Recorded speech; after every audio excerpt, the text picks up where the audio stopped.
Ini dari SDN Kelari 2 nih Pak. Mohon Ya. maaf Pak, jika domisili belum terpenuhi kuotanya dan pendaftar luar kabupaten full, bagaimana ya? Dari SDN Kelari 2 ini Pak. Oh, dia Diulangi Bu apa pertanyaannya. langsung? Ya Pak, Ji- Apabila apa? Gimana? jika Hmm. domisili belum terpenuhi kuotanya dan Hmm. pendaftar luar kabupaten full, bagaimana? Mungkin apakah bisa dimasukkan begitu ya Pak ya? Ya. Ya. Oke, Hmm. berikutnya mana lagi nih ya? Ini teh kebanyakan si IC ini sudah dikeluarkan berkali-kali masuk lagi nih. Jadi ke ini nih timpa-timpa ya.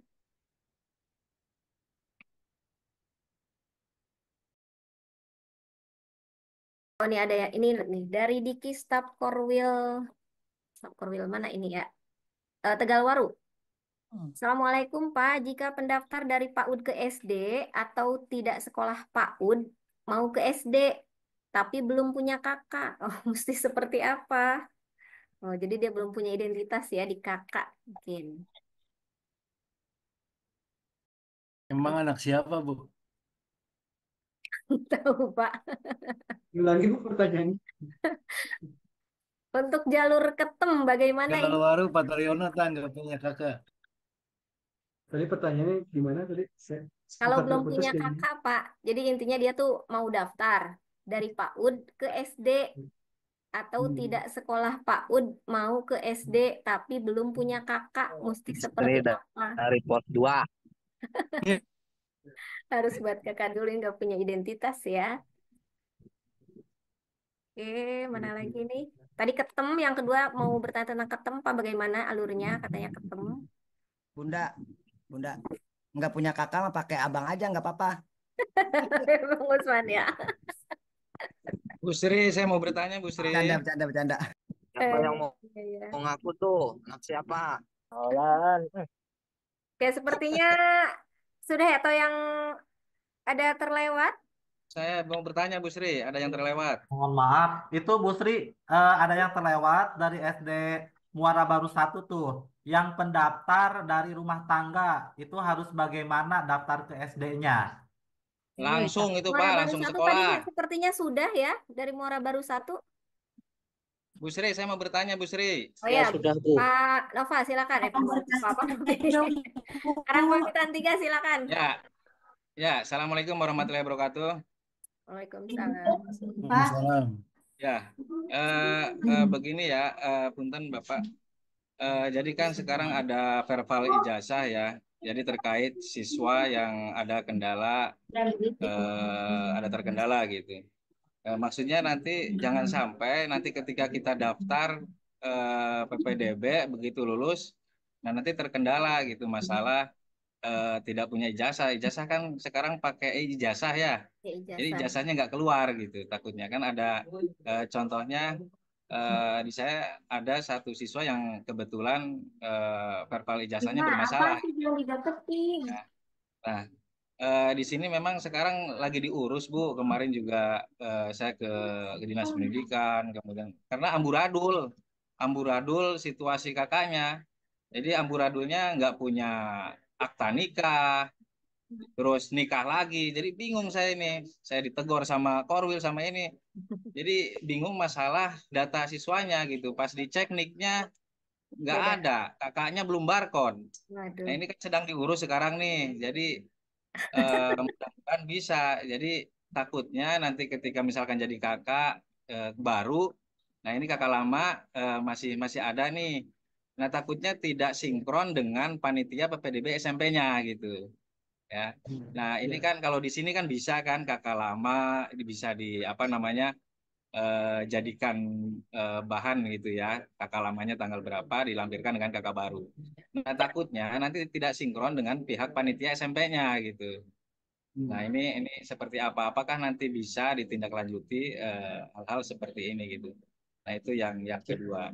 Identitas Ya, ya, Pak terus ya. Ada identitas. lagi, Pak? Nah, ini Ya, cuma itu saja sih. Jadi yang pertama adalah keterkaitan dengan verbal ijazah karena mungkin nanti terkendala dengan ijazah. Nanti bisa daftar ke SMP lulus tapi ijazah nggak punya gitu karena terkendala verbal ijazah.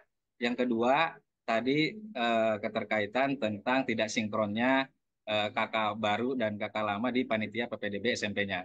Mungkin itu saja. Terima kasih. Assalamualaikum warahmatullahi wabarakatuh. Insyaallah.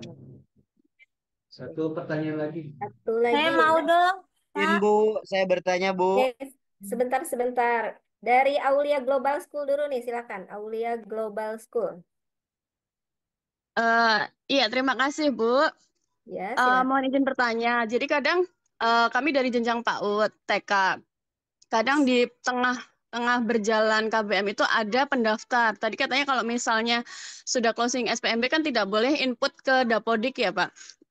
Itu kalau misalnya ada pendaftar susulan itu bagaimana? Apakah tidak perlu dimasukkan ke Dapodik, dibiarkan aja atau bagaimana? Terima kasih. Dibiarkan saja atau bagaimana ya?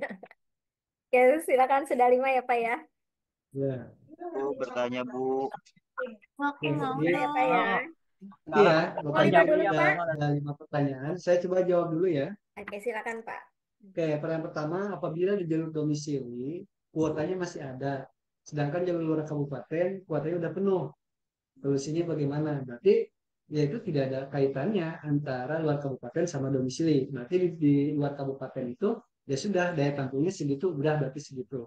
Nah sekarang sedangkan di domisili masih ada sisa kuota. Nah itu nggak usah khawatir. Sisa kuota itu akan dilimpahkan secara otomatis ke jalur nilai rapor. Sisa kuotanya ya. Jadi sisa kuota itu akan dilimpahkan otomatis ke jalur nilai rapor. Soalnya untuk jalur kabupaten itu masih banyak pilihan-pilihannya seperti non akademis, kemudian yang sifat penghargaan sama kejuaraan itu bisa. Yang untuk yang apa kakak yang di luar Kabupaten Karawang. Jadi antara luar kabupaten dengan domisili, meskipun kuota di domisili masih banyak, tapi luar kabupaten sudah habis melampaui kuota, itu luar kabupaten berarti banyak yang tidak keterima. Nah, sisa kuota di domisili ini akan otomatis dilimpahkan ke jalur nilai rapor. Kemudian KTM prosesnya seperti apa? Untuk KTM yaitu keluarga ekonomi tidak mampu, itu tinggal diunggah saja seperti KIP, kartu PKH, KIS, kemudian apa 6NG atau yang dari apa tuh DTKS tapi sekarang dari Dinsos katanya namanya berubah ya, tapi saya juga belum berani menyampaikan karena katanya belum final.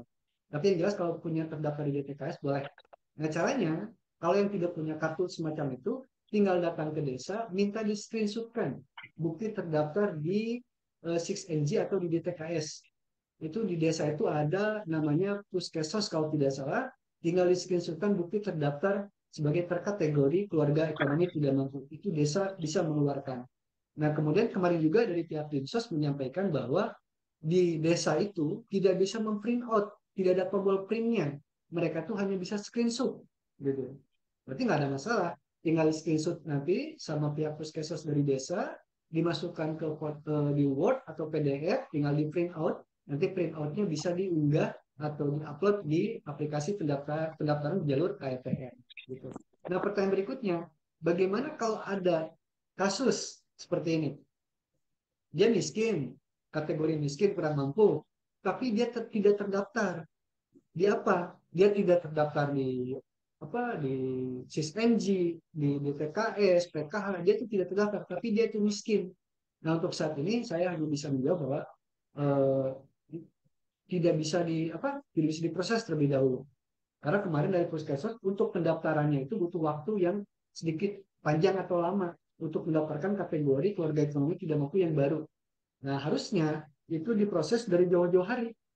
Jangan sampai pada saat dibuka SPMB membludak pendaftar di jalur KTM yang mengatasnamakan saya itu kurang mampu. Harusnya itu memang dari sejak dulu. Jadi jangan sampai miskinnya ini musiman gitu ya. Jadi pada saat SPMB baru mengaku miskin gitu. Jadi kalau mau dari sebelum hari, jauh-jauh hari ya, jauh-jauh bulan, jauh-jauh tahun sebelumnya silakan didaftarkan. Gitu. Jadi yang tidak memiliki seperti yang disebutkan tadi, nanti di PDF juga ada seperti DPKS dan lain-lain, itu belum bisa. bagaimana proses untuk yang terpaling biasa kan sekarang kasusnya banyak peserta didik yang update kartu keluarga sehingga terdeteksi nanti tahun 2025 mungkin kakaknya.